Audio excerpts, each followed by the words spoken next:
Odur ki, İranı da biz özümüz özümüzə düşmən elədik. Bunu mən etiraf edirəm. Məsələn, yadınızda olsa, siz bayaq dediniz ki, Firuz Lənçi filmimizdə ilk dəfədir. Sizin bu Azər Freedom'da ilk dəfədir. Bundan öncə üzr istəyirəm, 7 il buradan gələcək. 7 ya 8 il bundan öncə 2 ya 3 dəfə ardıcıl sizin qonağınız oldum mən o köhnə Azər Freedom'da.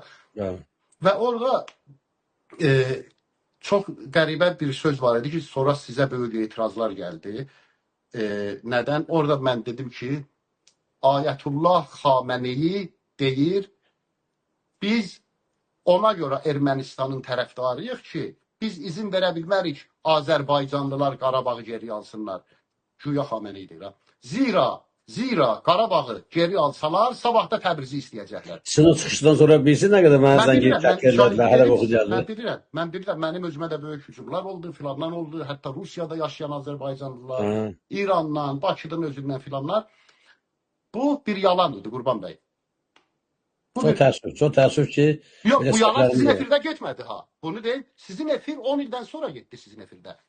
Bu yalan 10 il öncədən yaradılmışdı. Bilirəm. Və o yalanın yaradılmasını mən yaratmışdım.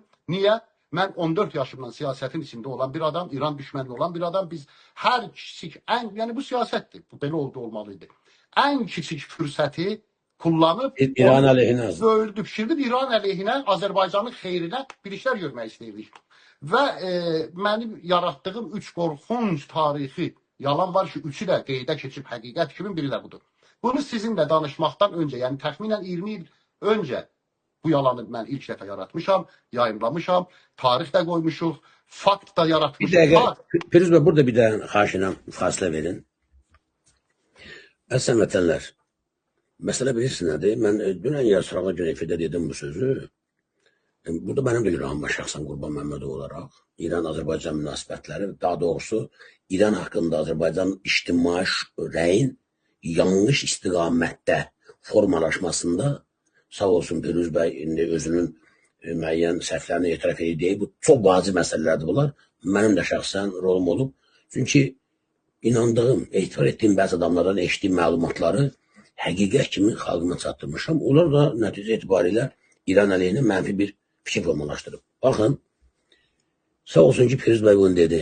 Uzun müddət Azərbaycanda ictimai rəy yeridiblər ki, inandırıblar xalqı ki, Ayətullah Xameneyi İran dövləti Qarabağın ermənilərə verilməsinin tərəfdarıdır.